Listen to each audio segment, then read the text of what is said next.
Touring the Vicksburg National Military Park immersed us in history in the safest way possible.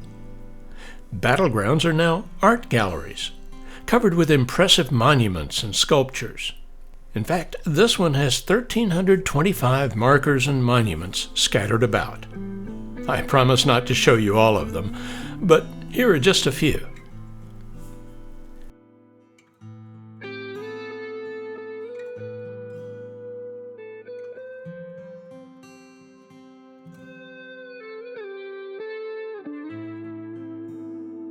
The cannons are silent now, but sit atop bluffs and strategic positions that enabled Vicksburg to control commerce on the Mississippi River below.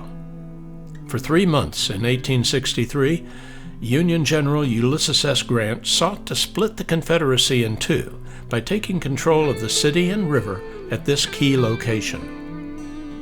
Unable to attack from the water or win on the battlefield, the Union forces surrounded the whole area and cut off food, supplies, and ammunition for 2 months, until the besieged Confederate Army surrendered the city on July 4, 1863.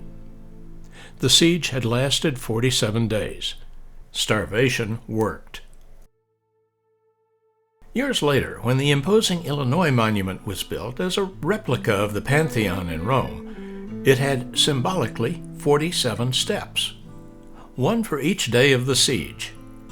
Once inside, we saw that the names of Union military leaders had been memorialized on the walls that encircled us.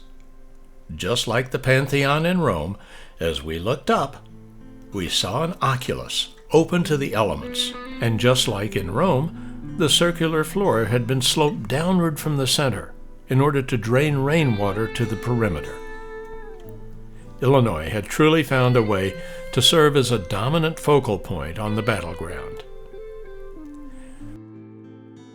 One of the most interesting exhibits we saw in the Vicksburg National Military Park was a restoration of the USS Cairo, an ironclad Union gunboat that had been sunk in 1862 on the Yazoo River upstream from here.